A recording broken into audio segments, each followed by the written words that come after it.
సాయిబాబాని హిందువులు పూజ చేస్తే మీకు వచ్చిన నొప్పి ఏంటి? ఎందుకు మీరు అంత విభేదిస్తున్నారు? నాకు ఖచ్చితంగా నొప్పే. నాకనే కాదు, ప్రతి ఒక్క హిందూకి కూడా సాయిబాబా అంటే సాయిబాబాని పూజించడం అంటే ఖచ్చితంగా నొప్పి ఉండాలి.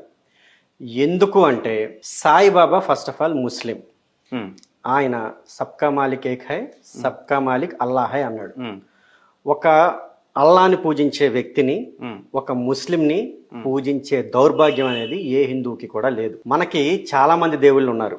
ఆ దేవుళ్ళకి మంచి చరిత్ర ఉంది, అంటే ఇతిహాసాలు ఉన్నాయి, రాముడు కృష్ణుడు అని. అంతేకాకుండా మన వేదాల దగ్గర నుంచి, ఉపనిషత్తుల దగ్గర నుంచి పురాణాల వరకు మన దేవుళ్ళ గురించి గొప్పగా వర్ణించబడ్డాయి. కనుక ఎవరో ఒక సాయిబుని, ఒక ముస్లిం వ్యక్తిని అల్లా మాలిక్ హై, నేను అల్లాకి బానిసని అని చెప్పుకునేవాడిని ఈరోజు మనం తీసుకొని వచ్చి దేవుడిగా పూజించాల్సిన దుర్గత అయితే ఏ హిందువుకి లేదు.